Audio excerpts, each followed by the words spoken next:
In Oakhaven, where a person's worth was measured by the straightness of their spine and the unmarked smoothness of their skin, Amara had been walking proof that the gods sometimes looked away during creation. The kingdom had built its entire theology on the belief that beauty was blessing and deformity was divine judgment, which made Amara, bent like a tree that had grown in permanent wind, her face marked with scars that had never learned to fade, the kingdom's most visible evidence of heaven's displeasure. But on the day Prince David's heart turned to frost and his blood forgot how to flow, when every straight-backed physician and unblemished healer in the kingdom brought their perfect remedies to his frozen bedside and watched them fail, the crooked girl from the clay pits became the only vessel strong enough to carry what he needed. Because Amara had learned something the kingdom's beautiful had never been forced to understand, that the coldest winters are survived not by those who've never felt cold, but by those who've been freezing for so long they've learned to generate their own heat. The story opens on the morning of the grand solstice, when Oakhaven celebrates the year's turning with a display of everything the kingdom believes makes it blessed. The palace gardens are filled with people who move like artwork, the lords in their embroidered robes that catch light at specific angles, the court ladies whose neck ornaments are calibrated to their complexions, the visiting dignitaries whose very posture communicates that they have never once doubted their right to occupy space. It is a festival of bodies that work correctly, of faces that require no explanation, of the particular confidence that comes from never having to wonder whether the room will recoil when you enter it. Amara watches from the tall grass at the garden's edge. She is bent at an angle that began at her spine and expressed itself through her shoulders, her hips, her right leg that is shorter than the left and makes her walking into a rhythm that children in the market have learned to mock. Her face carries scars from a fire no one in the kingdom remembers anymore, or claims not to remember, and her hands, which are the only part of her she sometimes still believes are capable, grip a tattered shawl that she keeps arranged to hide as much as possible while still allowing her to see. She has been watching the solstice from the grass for 16 years. She does not know why she comes. Or she knows and cannot admit it. She is checking whether this will be the year the kingdom looks different, whether the people will have learned to see something other than what is broken. They have not learned this. A group of children spot her. They do what children do when they see the crooked girl, they point, they whisper, they perform the particular cruelty of people who are still learning how power works and testing whether exclusion is a tool they are allowed to use. Their mothers pull them away, not from kindness but from the superstition that touching the corset brings contamination. Amara pulls the shawl tighter. Inside the palace, in a chamber she cannot see from the grass, Prince David, 20 years old, beautiful in the way that royal heirs are beautiful, which is to say, maintained, celebrated, and profoundly alone in ways he has never had the privacy to examine, is collapsing. His heart is forgetting how to beat. His blood is learning a different temperature. And every physician in the kingdom with a straight spine and an unblemished face is about to bring their inadequate remedies to his bedside. The kingdom does not know yet that its theology is about to be tested. That the crooked girl in the grass is about to walk through the palace gates with nothing but a jar of rainwater and a song. That salvation, when it arrives, will arrive bent. The girl in the grass had been watching the kingdom celebrate itself for 16 years. The kingdom had spent 16 years not watching her back. This is where that equation changes. The clay pits at the edge of Oakhaven were where the kingdom put things it wanted to forget. Old pottery kilns that had cracked beyond repair. Broken cartwheels. The crooked girl. Amara's shelter was a half-collapsed structure that had once been a storage shed for the clay workers, before the clay workers moved their operations closer to the market and left the pits to wait and silence. She had lived there since she was 6, which was the year the village elders decided her presence in the common quarter was affecting property values. They had not used those words exactly. They had used the word cursed, which in Oakhaven carried economic implications. She woke that morning to cold that was wrong. Not the ordinary cold of a season changing, but something more deliberate, a cold that felt intentional, the way a hand on your shoulder feels different from wind. She sat up on her mat and saw her breath, which she had never seen before inside the shelter, and she knew before the runner arrived from the village that something in the kingdom had broken. The runner was a boy of 12 who had been sent because no adult wanted to make the walk to the clay pits. He stood at the boundary line, 15 paces from her door, which was the distance Oakhaven's children were taught to maintain, and shouted the news in the way of someone who has been instructed to deliver information but not to engage. "The prince is frozen," he shouted. "The king has offered a crown of gold to anyone who can thaw him." Amara stood in her doorway, wrapped in the same shawl she'd worn to the solstice, and listened. "The physicians came from 3 provinces," the boy continued. "They brought sunstones and fire salves. Nothing works. His heart beats once every 100 breaths. They say he'll be dead by the week's end." The boy finished his announcement. He turned to leave. "Wait," Amara said. The boy stopped but did not turn around. "I can't come closer. I was told I can't come closer." "I know," Amara said. "But tell me, what does the frost look like?"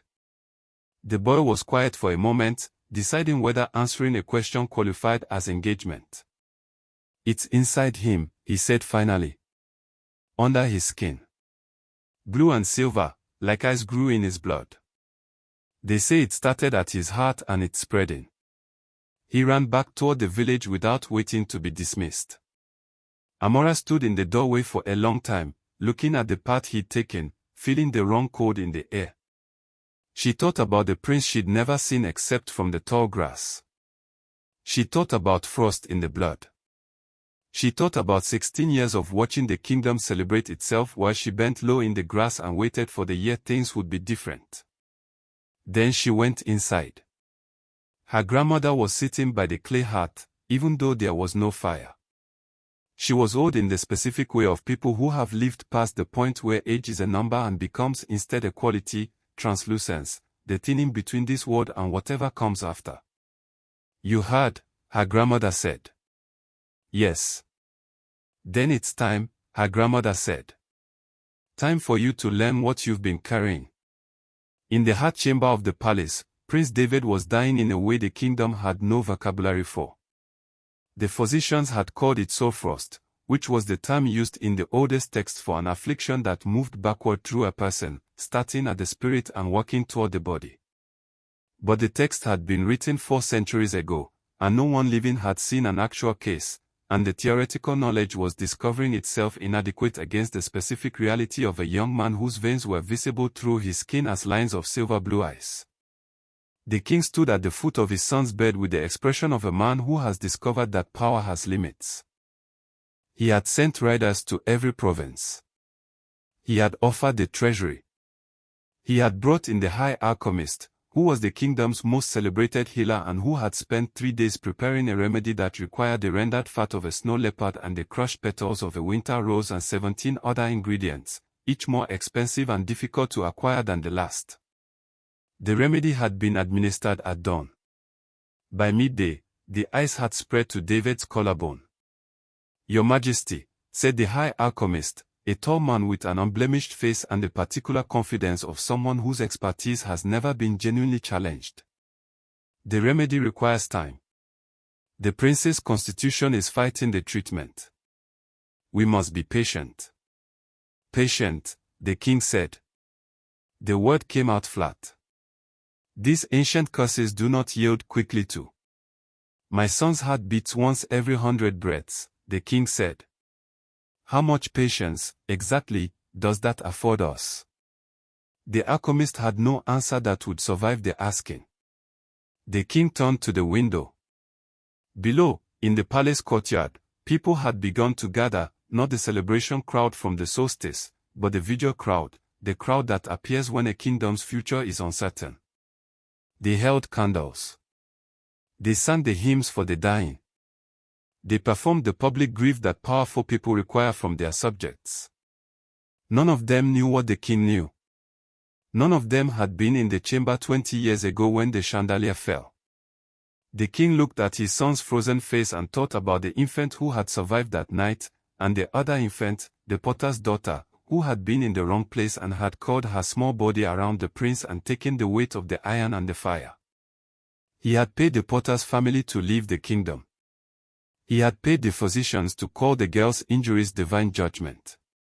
He had built 16 years of silence on top of that night, and the silence had held, and now his son was dying, and the only person who might understand the particular shape of this curse was living in the clay pits with a crooked spine and a face full of scars.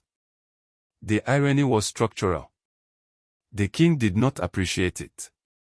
He looked at the alchemist. "How long?" he asked. 3 days, the alchemist said. "Perhaps 4. Then the ice will reach his brain, and..." The king held up one hand. He did not need the sentence completed. He left the chamber. He walked to his private study. He sat at his desk and stared at a piece of paper he could not bring himself to write on. The crooked girl from the clay pits was the kingdom's greatest shame. She might also be its only chance. The jar was clay, old clay, fired in a kiln that had been dismantled before Amara was born, and it held rainwater that her grandmother had collected from the leaves of the sacred Iroko during the last blood moon. Not just rainwater, her grandmother said, setting the jar on the floor between them with the reverence of someone handling something that has waited a very long time for its moment. Water that has touched the oldest living thing in Oakhaven and been held by it through a night when the boundary between this world and the next is thinnest. The Iroko remembers what the kingdom has forgotten. Amara looked at the jar. It was unremarkable, hand-sized, sealed with wax, carrying no visible distinction that would justify the tone her grandmother was using. "Grandmother," Amara said carefully. "The prince is dying of sore frost. The king has offered a crown to anyone who can cure him. Every physician in 3 provinces. Is beautiful," her grandmother finished. "Every physician is straight-backed and unblemished and trained in remedies that address the body. But the prince is not sick in his body, child. He is sick in his spirit. And a sick spirit does not respond to remedies made by people who have never had their own spirits tested." Amara was quiet. "You know what I'm telling you," her grandmother said. "I know you're telling me something I don't want to hear."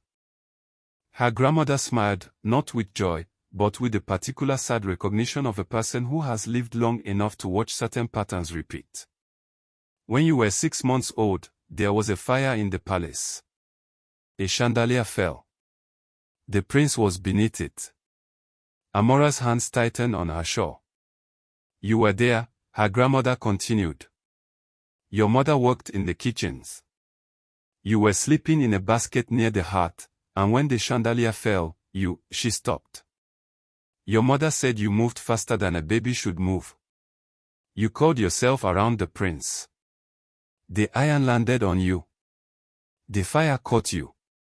The scars on Amara's face felt suddenly present in a way they hadn't moments ago, not pain, but awareness, the way a scar becomes visible when someone mentions it.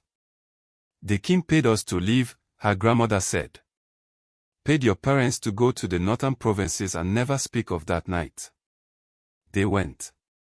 I stayed, because someone needed to raise you, and because I knew," she touched the jar. "I knew that a debt incurred at 6 months old doesn't disappear just because a kingdom wants to forget it. I knew that one day, the prince would need you again. And when that day came, you would need this." She pushed the jar toward Amara. "The water will help," she said. "But the water is not the cure. The cure is you. What you carry. What you survived. The prince is freezing because his spirit cannot bear the weight of a guilt he's carried since he was old enough to understand what happened that night. Someone told him, child. Someone showed him the records. And his heart has been turning to ice ever since." Amara looked at the jar. At her grandmother. At the clay walls of a shelter she had lived in for 16 years because the kingdom needed her to be cursed. "Why me?" she asked. Her voice was smaller than she wanted it to be. "Because you are the only person in Oakhaven who knows what it costs to carry someone else's survival," her grandmother said. "And because the song I'm about to teach you can only be sung by someone whose own pain is vast enough to build a bridge." She began to sing. Amara listened. By the time her grandmother finished, the wrong code in the air had moved inside the shelter, and Amara understood that she was not being asked to save the prince. She was being asked to trade her warmth for his. 16 years Amara had spent believing she was the mistake.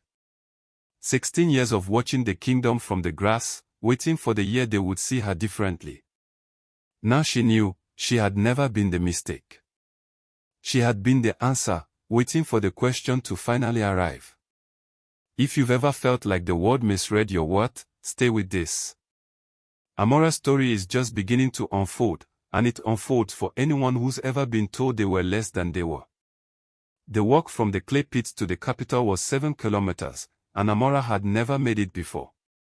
She left at dawn with the jar wrapped in cloth and secured to her body with strips of fabric her grandmother had been saving.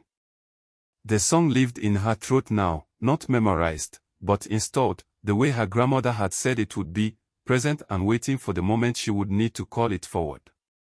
The first village she passed through was Lowfield, where the farmer sold yams and palm oil on market days. She walked through with her head down and her shawl arranged, trying to move with the speed that keeps attention away. It did not work. A woman selling cassava saw her and made the sign against curses, hand to forehead, hand to heart, a gesture Amara had seen so many times it no longer registered as insult, only as information about what was about to happen. The woman's children followed her to the village edge, throwing small stones that landed in the dirt at her feet, not aimed to hit, aimed to send a message. She kept walking. The stones stopped when she left their territory. The second village was worse. It was larger, and larger meant more people, and more people meant more who remembered the stories about the crooked girl from the clay pits and what it meant when someone like that came into a place. An old man spat at the ground where she walked. A merchant closed his stall when she approached. 3 young men blocked her path, and one of them said, "Go back to the pits, curse worker. We don't want your shadow here." She went around them.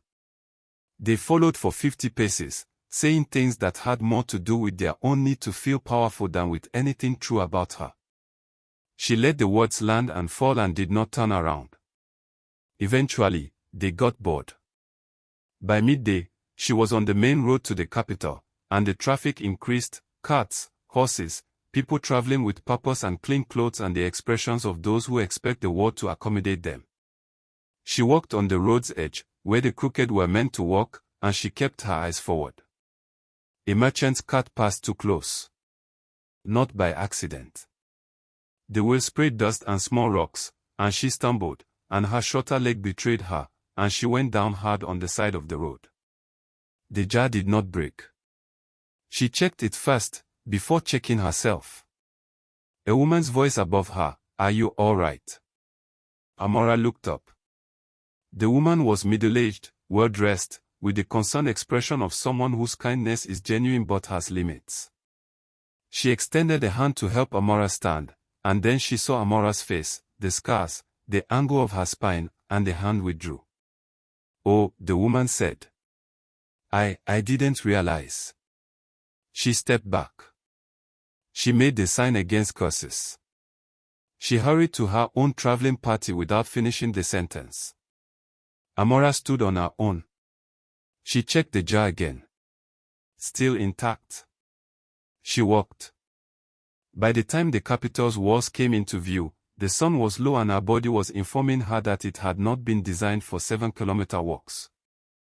Every part of her that was already crooked was now also screaming, and her shorter leg was raw where the fabric had rubbed, and she was thirsty in a way that made the jar's contents precious, sacred, not for her, almost unbearably tempting. She did not drink from it. She walked to the palace gates as the sun set and the wrong cold in the air grew colder.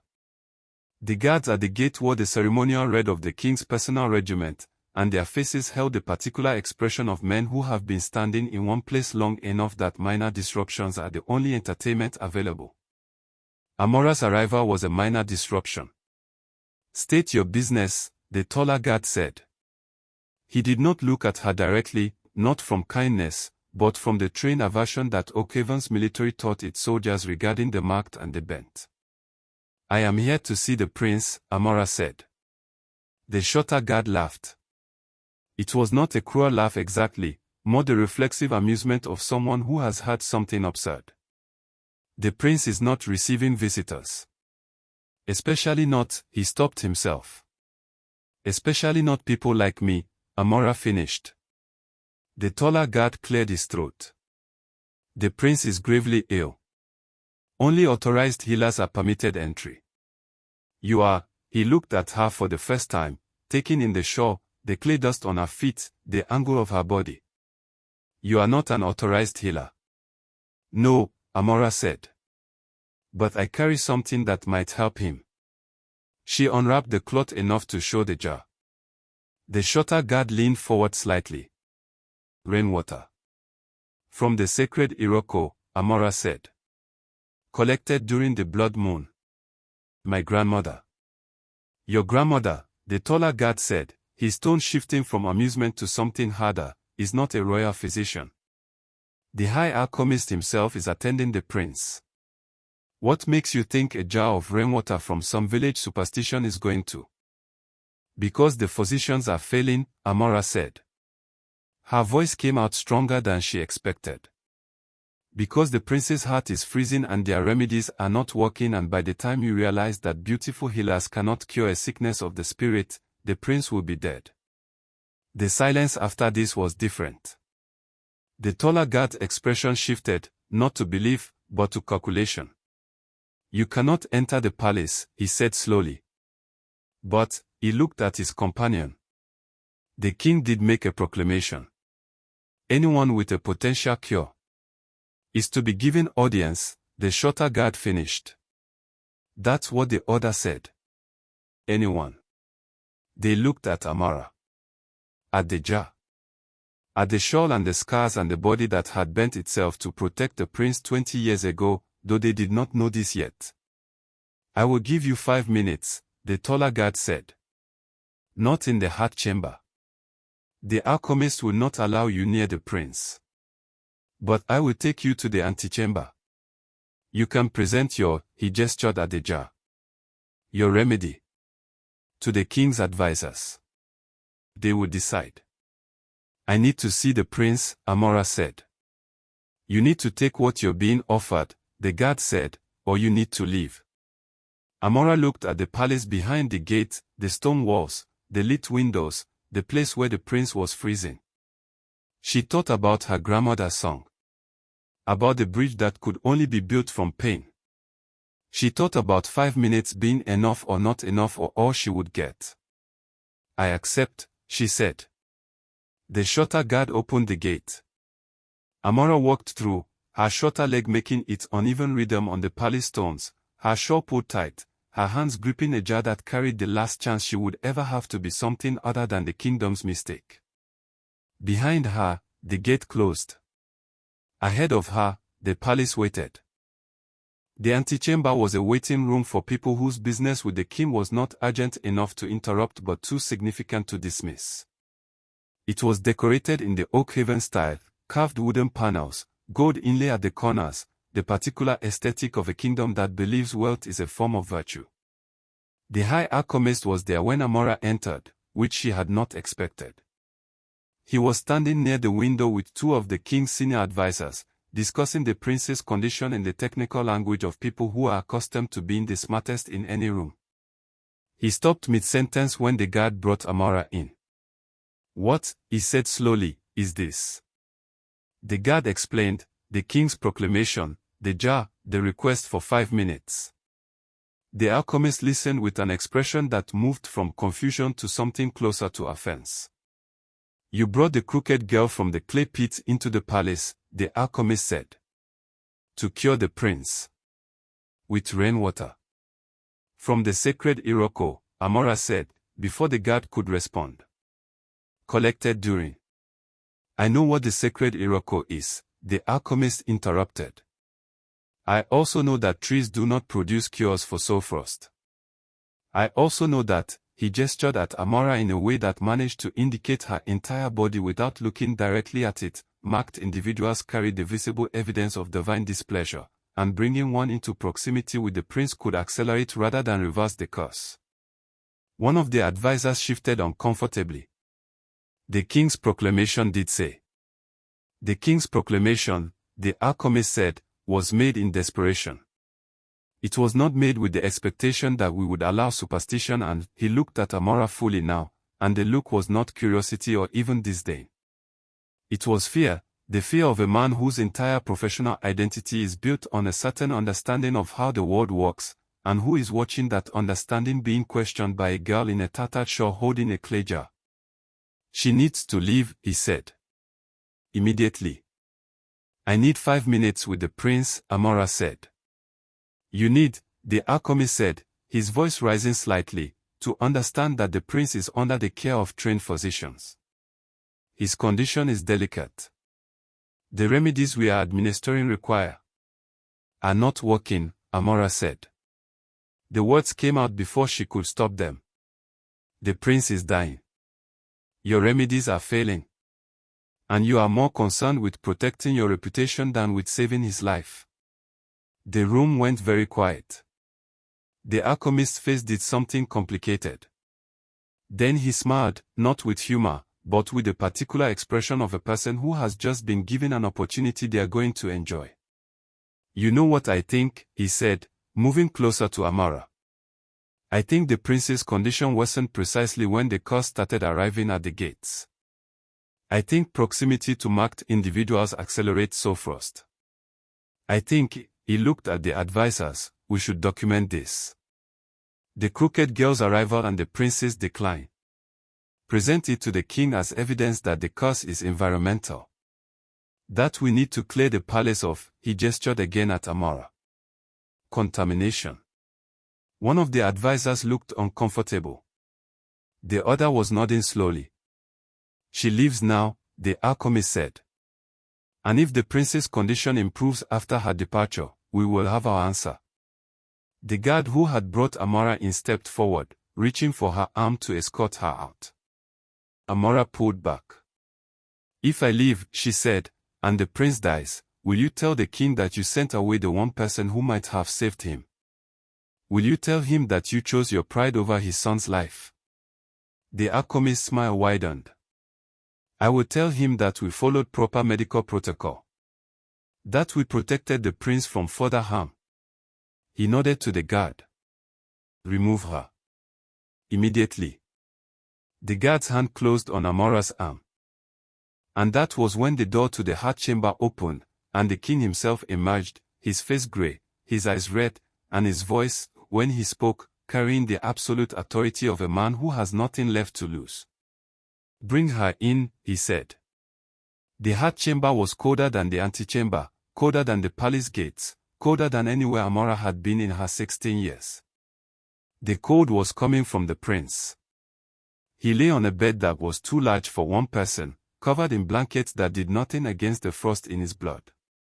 His skin had the translucent quality of ice forming over water, still recognizably skin, but something else was visible beneath it now, a silver-blue network that mapped his veins with a precision that was beautiful and terrible in equal measure.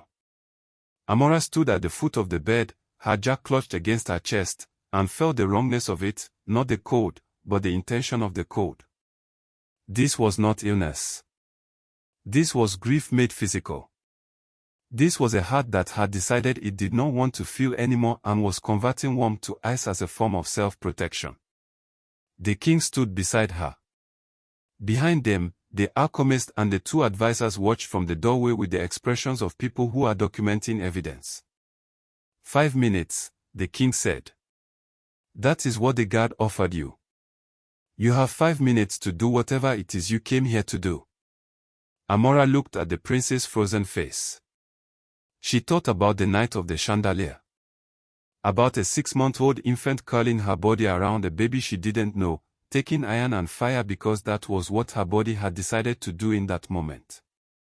She thought about 16 years of being called cursed for the scars that had been unsaving the person now dying in front of her. She set the jar on the bedside table. She unwrapped her shawl. She began to sing. The song was not in Oakhaven's language, not in any language she recognized. It was the melody her grandmother had taught her, the ancestral song that moved backward through generations, carried by women who had survived things that should have ended them. It was the song of people who had been bent and broken and had learned to generate their own warmth when the world gave them only cold. The room's temperature dropped. Not warmer, colder. The frost in the prince's veins was responding, but not by retreating. By spreading. To her. Amara felt it start in her hands, the cold moving up from her palms, into her wrists, the beginning of what the prince had been experiencing for days. She kept singing. The cold reached her elbows. Her shoulders. She could feel the ice forming in her own blood now, a visceral understanding of what she was trying to cure. Behind her, the alchemist said, "She's making it worse. Stop her. Now." The king raised one hand. "Let her finish." Amara sang. The cold reached her chest. Her heart slowed, one beat, then a long pause, then another beat. She was trading warmth for ice, taking the prince's curse into herself the way she had taken the iron and fire 20 years ago. She reached for the jar with hands that were beginning to lose sensation. She opened it. She poured the water, not on the prince, but on her own hands, and the water was warm, impossibly warm, heated by the sacred tree and the blood moon and the faith of a grandmother who had spent 16 years preparing for this moment. She pressed her warm, wet hands to the prince's frozen chest. She sang. And something in the chamber of his heart began, very slowly, to remember how to beat. There is something profound about a person who trades their warmth for someone else's cold, who walks into a curse deliberately, knowing they might not walk out, because the alternative is letting another person freeze alone. Amara had spent 16 years learning how to survive cold. Now she was teaching a prince what she'd learned. If you've ever felt like you were the only person who understood a particular kind of pain, share this story. Some knowledge is too hard one not to pass forward. The song took her somewhere else. Not physically, her body remained in the heart chamber, hands pressed to the prince's chest, the frost creeping through her limbs. But her consciousness went somewhere different, a place that was not the room and was not anywhere she recognized and was, she understood slowly, the interior of the prince's frozen mind. It looked like a palace chamber. Not the heart chamber. Something older. A nursery from 20 years ago, preserved exactly as it had been the night everything broke. The prince was there. Not the frozen young man on the bed, but a child, 3 years old, maybe 4, standing in the center of the room with his hands at his sides and his face carrying an expression Amara recognized immediately because she had worn it herself for 16 years, the expression of someone who has learned they are responsible for something terrible and doesn't know how to carry it. "I know why you're here," the child prince said. His voice was small but clear. "You came to fix me." "I came to warm you," Amara said. "It's the same thing." The room shifted. The chandelier appeared above them, massive, iron, already falling. Amara watched it descend in the slow-motion clarity of memory, and then she saw herself, a 6-month-old infant in a basket near the hearth, moving with impossible speed, curling around the prince as the iron landed. "I killed you," the child prince said. "The advisor said I killed you. That you died protecting me. That I was the reason you were cursed." Amara looked at him. "I'm not dead. But you're cursed. Your face. Your spine. They showed me the records when I was 7. They said the crooked girl in the clay pits used to be perfect, and she only became bent because she saved me, and I've been," his voice broke. "I've been carrying that since I was 7. I've been trying to freeze myself so I don't have to feel it anymore." Amara knelt in front of him. She was still singing, the song continued even here, in this interior place, and as she sang, she felt the frost in her own blood begin to organize itself differently. Not retreating. Relocating. "You want to know what I learned?" Amara said. "Living bent for 16 years in a place that calls me cursed." The child prince nodded. I learned that being broken isn't the same as being less, she said. I learned that surviving something terrible gives you a kind of strength that people who've only ever been comfortable will never understand. I learned that the weight you're carrying, the guilt, the cold, it's heavy. But it's not heavier than a 6-month-old infant who moved fast enough to save a prince. It's not heavier than 16 years of watching a kingdom celebrate itself while I waited in the grass. It's not heavier than me. She pressed her cold hands to his small shoulders. Let me carry it with you, she said. Not for you. With you? Because that's what I came here to do. Not to fix you. Not to trade your code for mine. To show you that code is survivable when you're not alone in it. The child prince looked at her for a long moment. Then he reached for her hands. The room exploded with warmth. Amara came back to her body in the heart chamber gasping. The frost in the prince's veins was retreating, not slowly, but rapidly, the silver-blue lines shrinking back toward his heart as though they were being called home. His chest rose with a full breath. Then another. His eyes opened. And focused on Amara, who was now the one freezing. The trade had not been equal. The curse had moved, but it had not dispersed. It had relocated from the prince's body to hers, and her hands, still pressed against his chest, were iced to the wrist. The frost was climbing her arms with the speed of something that had been held back and was now making up for lost time. She tried to pull away. Her hands wouldn't move. They were frozen to his chest. Amara, the prince said. His voice was raw from disuse, but clear. She stared at him. You know my name. I've always known your name.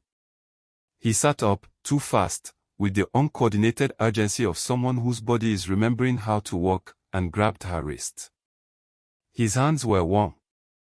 The frost in his blood was gone, replaced by the ordinary heat of a living person. You're the one who saved me. 20 years ago. The advisors showed me the records. The chandelier. The fire. They said. I know what they said, Amara said. Her teeth were chattering. The frost was at her shoulders now. Her heart was slowing. I know what everyone said. The prince looked at the king, who had moved closer to the bed. You told me she died. I told you what was necessary, the king said quietly. At the time. She's dying now, the prince said. Because of me. Again. He looked at Amara with an expression that was grief and determination in equal measure. No. Not again. He pulled her hands from his chest, or tried to. They were still frozen to him, the ice acting as adhesive. The water, Amara said. The jar. On the table. The prince reached for it. His movements were still uncertain, but his hands were steady. He poured the remaining water over their joined hands, and the warmth of it, the impossible, sacred warmth, broke the ice's hold. Her hands came free. The frost did not stop. It was at her neck now. She could feel her pulse slowing, the same thing the prince had experienced, her body converting warmth to cold as payment for the warmth she had given him. The prince did not hesitate. He wrapped both arms around her and pulled her against his chest, the chest that was now warm, that had just learned how to generate heat again after days of forgetting, and he held her there with the specific desperation of someone who has been saved and understands that saving is not a one-way transaction. You gave me warmth, he said into her hair. I'm giving it back. The frost met the prince's heat. And began, very slowly, to thaw. The palace pools were sacred spaces, reserved for ritual purification and the washing of honored guests. Amara had never imagined she would enter them. But the king himself had ordered it, 3 days after the prince woke, when it became clear that while the frost had left Amara's body, the story of what had happened in the heart chamber was too large to contain. The kingdom needed to see. The kingdom needed a ritual that could hold the size of what had occurred. The pool was warm.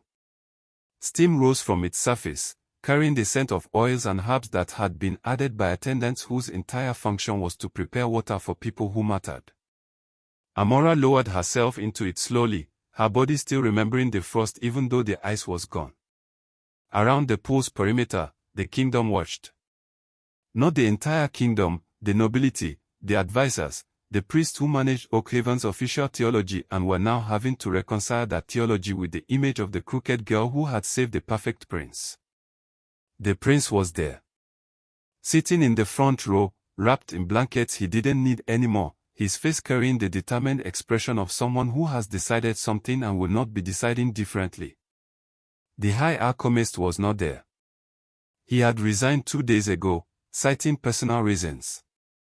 Everyone knew the actual reason. He had built a career on a theology that said beauty was blessing, and that theology had been destroyed by a girl with scars who had generated more warmth than his entire arsenal of remedies. The king stood at the pool's edge. He was holding a cloth, white, ceremonial, the kind used in rituals that mark transitions. 16 years ago, he said, I made a choice. I hid the truth of the chandelier night because I believed the kingdom could not bear it. I allowed a child to be called cursed because I feared admitting that our security had failed. I built a theology on that lie, and the lie became the kingdom's truth.